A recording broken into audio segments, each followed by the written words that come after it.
মন চায় যে সবাই সারাক্ষণ। সুস্থ দেহ সুস্থ মন চাই যে সবাই সারাক্ষণ। জীবনের ক্যানভাসে প্রাণের তুলির উচ্ছ্বাসে সেটাই এখন। সুস্থ থাকুন সুস্থ থাকুন সুস্থ থাকুন সুস্থ থাকুন সুস্থ থাকুন সুস্থ থাকুন।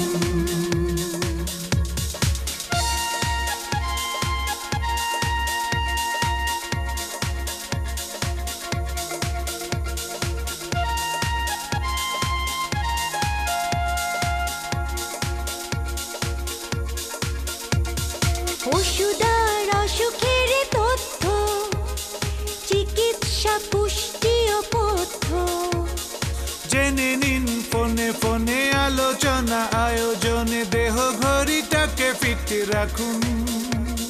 সুস্থ থাকুন সুস্থ থাকুন সুস্থ থাকুন।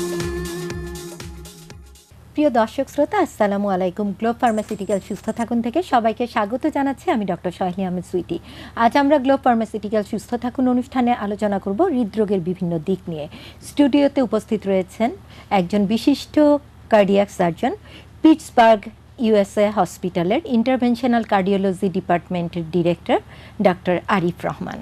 এই মুহূর্তে দেশে কিংবা বিদেশে বসে আপনারা যারা গ্লোব ফার্মাসিউটিক্যাল সুস্থ থাকুন অনুষ্ঠানটি দেখছেন, তারা হৃদরোগ অর্থাৎ ইন্টারভেনশনাল কার্ডিওলজির বিভিন্ন দিক সম্পর্কে পরামর্শের জন্য সরাসরি ফোন করতে পারেন 0447605555, 0447605555, 0447605555 এই নম্বরগুলোতে। প্রথমেই ডক্টর আরিফ রহমান, আপনাকে অসংখ্য ধন্যবাদ সুদূর ইউএসএ থেকে আমাদের দর্শকদের পরামর্শ দেওয়ার জন্য আমাদের গ্লোব ফার্মাসিউটিক্যাল সুস্থ থাকুন অনুষ্ঠানে আপনি এসেছেন। আমি জানি যে আপনি কিন্তু বাংলাদেশি, কিন্তু আপনার পড়াশোনা বোধহয় বাইরেই। আপনার মেডিকেল স্কুল কি আমেরিকাতেই ছিল? জি জি, আমি বর্ন বাংলাদেশে, বাট যখন আমার 6 মাস বয়স আমি চলে যাই কুয়েতে।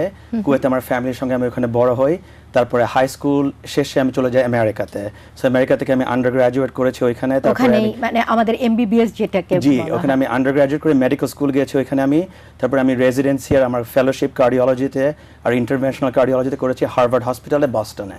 আচ্ছা, আমরা অনেক গর্বিত যে আপনার মতো একজন ইন্টারভেনশনাল কার্ডিওলজিস্টকে আমরা আমাদের অনুষ্ঠানে পেয়েছি। তো দেখছি আমরা অনেকগুলো প্রশ্ন আসছে শুরুতেই। প্রথমে আমি যে বিষয়টিতে যেতে চাইবো যে আমাদের দেশের সাথে আপনি ইউএস এর কম্পেয়ার করলে, আপনি এসেও নিশ্চয়ই আমাদের দেশে দেখেছেন যে কার্ডিওলজির দিক থেকে হৃদরোগীরা এখন কিন্তু দেশের বাইরে কম যেতে হচ্ছে। এর কারণ কি বলে আপনি মনে করেন? সো আমাদের যে ইকুইপমেন্ট আছে আমেরিকাতে, ওগুলি সব ইকুইপমেন্ট এখন বাংলাদেশে পাওয়া যায়। আপনি যদি ইউনাইটেড হসপিটালে যান, অ্যাপোলো হসপিটালে যান, ইভেন তো বাংলাদেশে সরকারি যে হাসপাতালগুলো আছে, এনআইসিভিডি, ন্যাশনাল হার্ট ফাউন্ডেশন, সেগুলোর মধ্যে আছে। এন্ড এখানে সব ডক্টরগুলি they are very capable of doing all the complex procedure যেগুলি আমরা আমেরিকাতে করি। সো সেই জন্য আজকাল বেশিরভাগ মানুষ বাংলাদেশেই থাকে আর আমেরিকাতে আর বিদেশে যায় না প্রসিজার করার জন্য। আপনি কি মনে করেন যে আসলে এই যে হৃদরোগের সংখ্যা দিন দিন বাড়ছে, এর কারণগুলো কি কি? আসলে আমরা সবাই জানি যে prevention is better than cure. আমি কিডনি স্পেশালিস্ট হিসেবে যেগুলো দেখি যে আসলে আমাদের লাইফস্টাইল এবং ডায়েটে চেঞ্জ হচ্ছে, ডায়াবেটিক্স এর ইনসিডেন্স বাড়ছে, হাইপারটেনশনের পেশেন্টও বাড়ছে, যে সবগুলোর সাথেই কিন্তু কিডনি রোগ এবং হৃদরোগের একটা সম্পর্ক আছে। এই বিষয়ে আপনি কিছু বলবেন কি? না, আপনি ঠিকই বলেছেন। আমাদের প্রিভ্যালেন্স অফ কোরোনারি আর্টারি ডিজিজ অনেক বেড়ে যাচ্ছে। কেন বেড়ে যাচ্ছে? আমাদের লাইফস্টাইল চেঞ্জ হয়ে গেছে, আমরা বেশি লেজি হয়ে গেছি, আমরা টিভি দেখি আজকাল বেশি, আগের মতো ফাস্ট ফুডের উপরে দিকে যাচ্ছে। এক্স্যাক্টলি, আমরা স্মোকিং করছি বেশি, আমরা ফ্রাইড ফুড খাই। So all of this factors can lead to G exactly, সবাই গাড়িতে বসে থাকি আমরা এখন। গাড়িতে যেতে 2 ঘন্টা লাগে, কেউ হাঁটাচলা করে না। সেই জন্য আমাদের ওভারঅল ইনসিডেন্স অফ কোরোনারি আর্টারি ডিজিজও বেড়ে গেছে।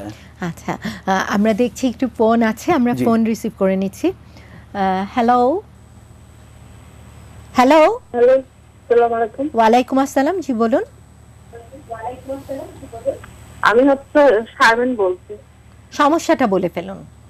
আমার বুকের বাম পাশে খুব ব্যথা হয়, আবার ব্যথাটা পিঠে উঠে যায় আর ডান হাতে চলে যায়, কি বাম হাতে চলে যায় ব্যথাটা। আচ্ছা, এটা কিন্তু মানে অ্যাঞ্জাইনাল জি। সিমটমস বলছেন। জি, না যদি তার লেফট হ্যান্ড সাইড ব্যথা করে, লেফট চেস্টে ব্যথা করে, তবে তার নামনেস হয় লেফট হ্যান্ডে, সে যেটা বললো, তাহলে ইসকেমিক হার্ট ডিজিজের দিকে যায় এক্স্যাক্টলি, এটা more likely to be ischaemic heart disease. এটার জন্য আমি তাকে বলবো একটা কার্ডিওলজিস্টের সঙ্গে দেখা করতে, ডু এন এবং ইসিজি, immediate একটা ECG হ্যাঁ ইমিডিয়েট ইসিজি করার জন্য, একটা একোকার্ডিওগ্রাম করার জন্য, just to see there any wall motion abnormality, আর যদি ওখানের মধ্যে অ্যাবনর্মাল থাকে একটা ইটিটি করতে।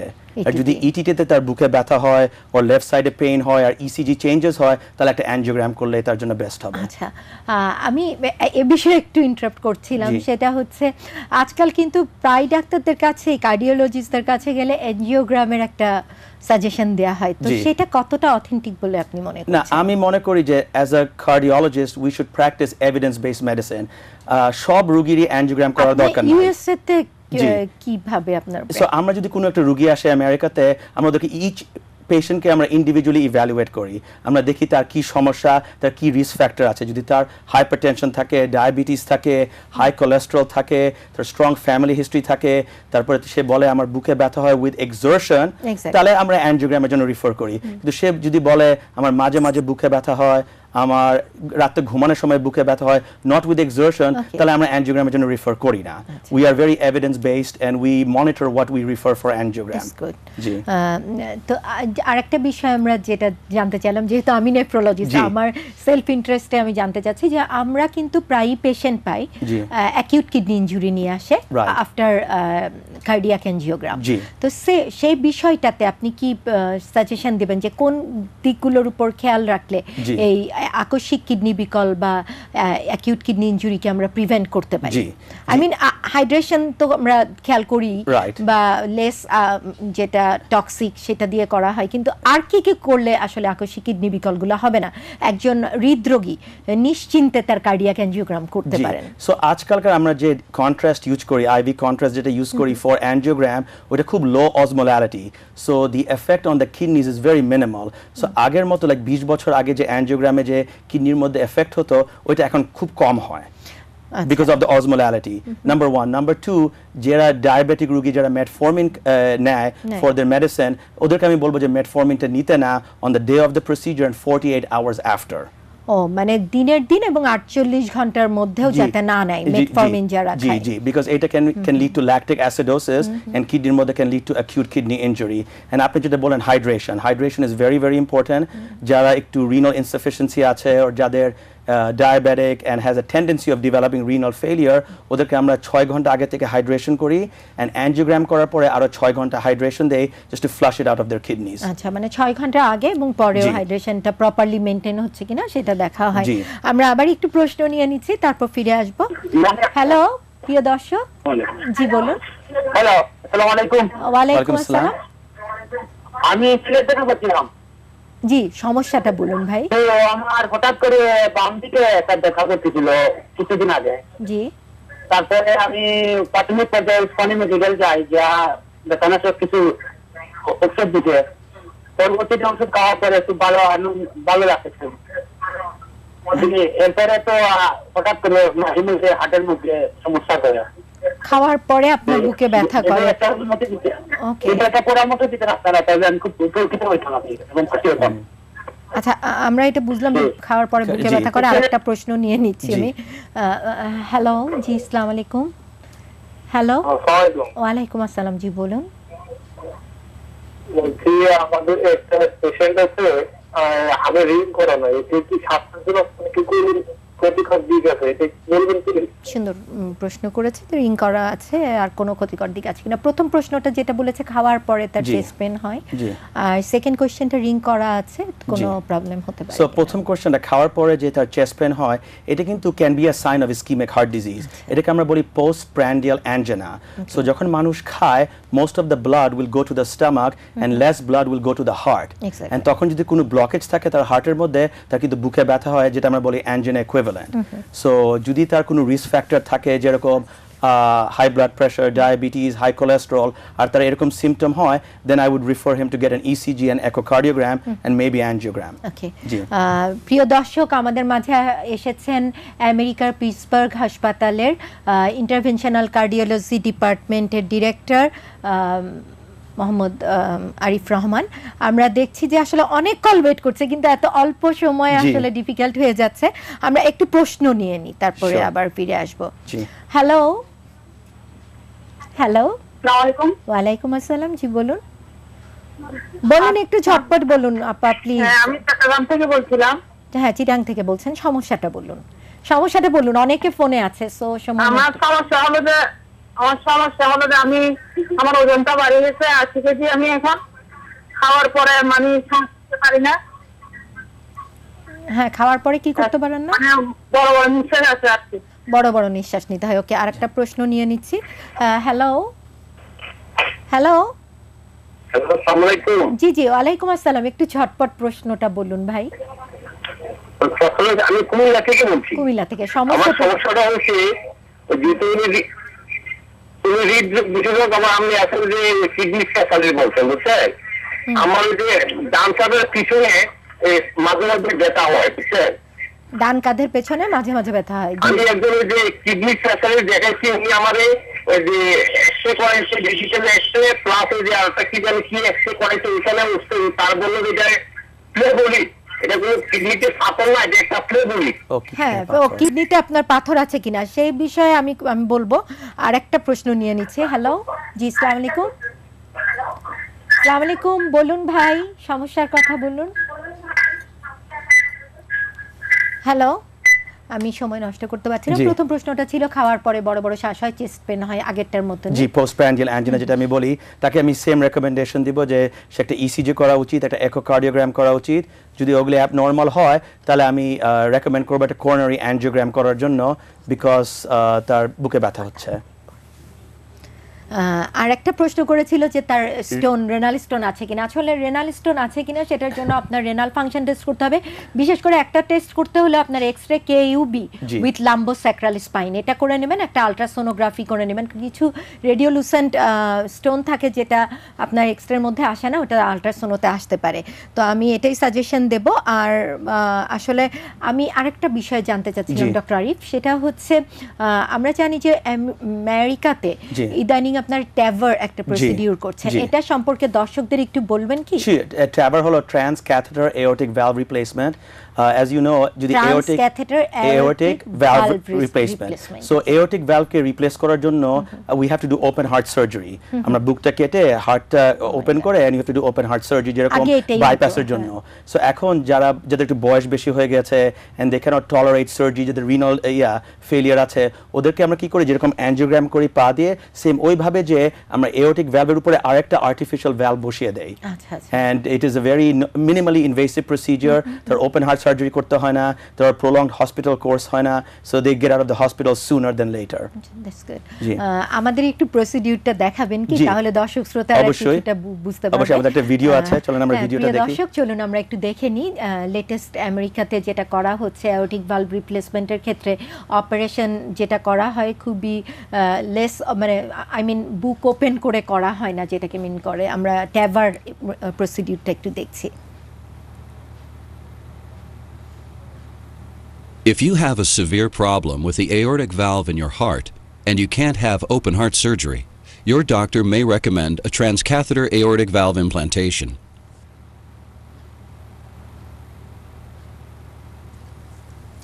Your aortic valve is one of the 4 valves in your heart. It lies between your left ventricle, or lower left chamber, and the large blood vessel supplying oxygen-rich blood to your body, called the aorta. When your left ventricle contracts during each heartbeat, it pushes blood through 3 flexible cup-like leaflets that make up your aortic valve. When your left ventricle relaxes, your aortic valve closes to prevent blood from flowing back into your left ventricle.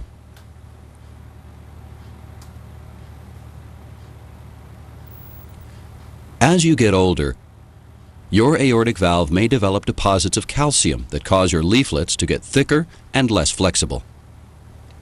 In this condition, your leaflets may not open fully. This condition, called calcific aortic valve stenosis, creates a narrowed opening that reduces the amount of blood flowing into your aorta and out to your body. The narrowed valve opening strains your heart because it has to pump harder to move enough oxygen-rich blood to your body.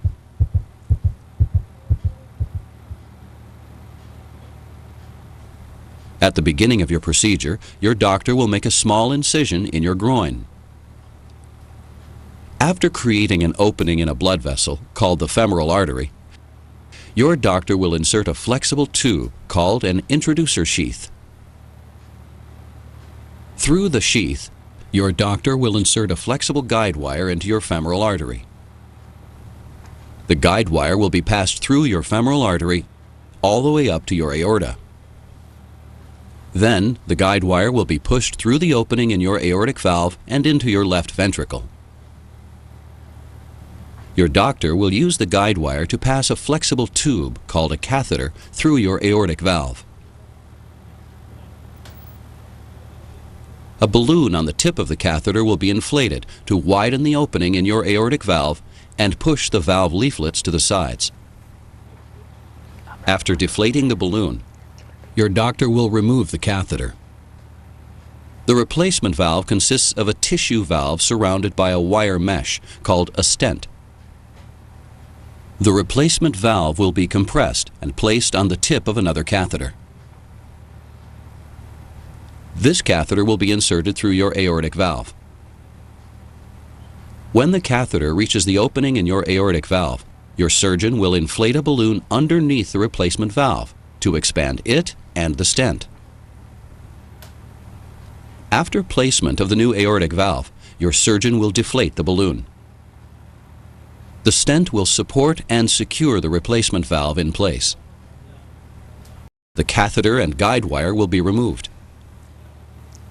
আমরা দেখলাম যে ট্যাভার আসলে কিভাবে heart ছেঁড়া কাটা ছাড়াই খুব সুন্দরভাবে জি ওইভাবে সেম আমরা অ্যানজিওগ্রাম করি পা দিয়ে একটা স্মল ফুটা করে একটা ক্যাথেটার দিয়ে all the way to the heart জি এক্স্যাক্টলি এটা সেম জিনিস আমরা লেফট সাইড দিয়ে রাইট সাইড দিয়ে যাই we go all the way to the left side of the heart and আমরা ভ্যালভটাকে ওপেন করে ওখানে একটা আর্টিফিশিয়াল ভ্যালভ বসিয়ে দেই and you know open heart surgery বেশি এক্সপেন্সিভ জি আমেরিকাতে because the actual procedure takes about 45 minutes but the device to about $35,000 আমেরিকাতে এখন কিন্তু আমাদের দেশে আমরা কবে শুরু করতে পারবো বলে আপনি মনে করেন এটা তো আমার মনে বিকজ আপনাদের এখানে কিন্তু সব ইকুইপমেন্ট আছে এন্ড আপনাদের ক্যাথল্যাব আমার মানে কিন্তু আপনাদের আপনি কিন্তু বাংলাদেশী জি জি জি জি আপনার লাইবিলিটিস থেকে যাচ্ছে কিন্তু জি জি না আমাদের এখানে কিন্তু সব ইকুইপমেন্ট আছে খুবই অ্যাডভান্সড ক্যাথল্যাব আছে এখানে সো যদি কেউ শুরু করতে চায় I think we can start this programme here and আমি সেখানে প্রক্টরিং করতে পারবো and I can work with some of the cardiologists here আচ্ছা আমি একটু জানতে চাচ্ছিলাম যে আপনি যেহেতু ওখানে একটা বড় পজিশনে আছেন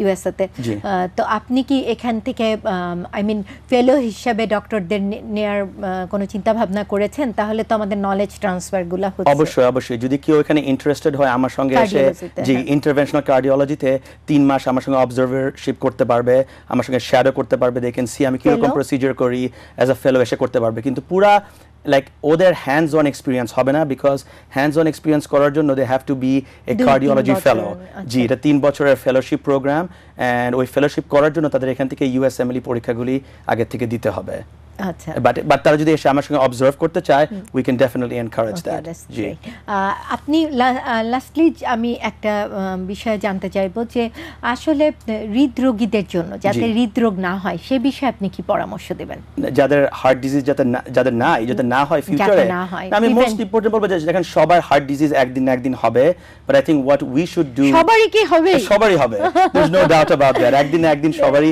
হৃদয় যখন আছে হৃদয় রোগ হবে একটু তো হবে বাট আমি বলবো যে আমরা এখান থেকে মডিফাই করতে হবে and the way we do that আমাদের লাইফস্টাইল তো সবচেয়ে বেশি ইম্পর্টেন্ট আমরা খাওয়া দাওয়া মেইনটেইন করা উচিত কি আমরা খাই কি না খাই আমাদের প্রত্যেকদিন একটু এক্সারসাইজ করা উচিত মিনিমাম হাঁটা 40 মিনিট এক্স্যাক্টলি 40-45 মিনিটস হেঁটে আপনার হার্ট রেটটা বাড়াতে হবে একটু বিকজ বাড়িয়ে যেটা আমরা বলি এরোবিক অর কার্ডিয়াক এক্সারসাইজ এটা করলে হার্টের উপরে প্রেসারটা কম পড়ে যদি কোনোদিন হার্ট অ্যাটাক হয় and this will improve your overall mortality and morbidity সব শেষে আপনি এটিএন বাংলা দর্শকদের জন্য কি বলতে চান আপনি ইউএস থেকে এসেছেন এবং বাংলাদেশীদের প্রতি আপনার কি লায়াবিলিটিস থাকবে অ্যাজ এ বাংলাদেশী জি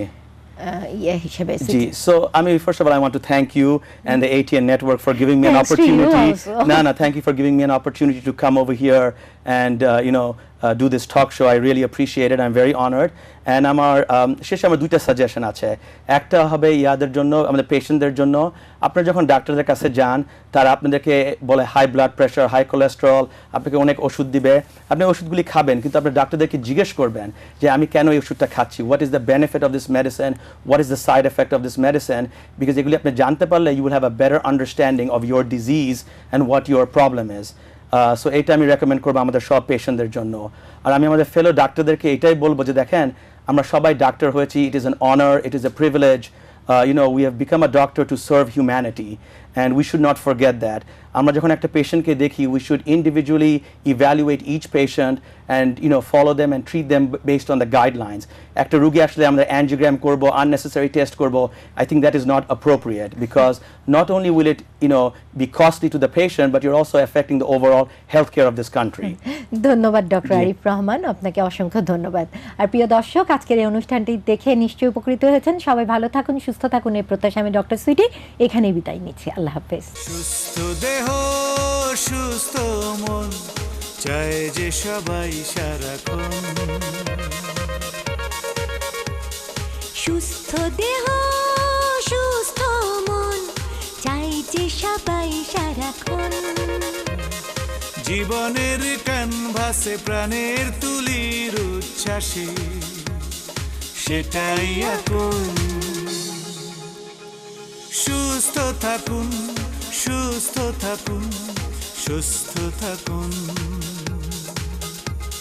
সুস্থ থাকুন, সুস্থ থাকুন।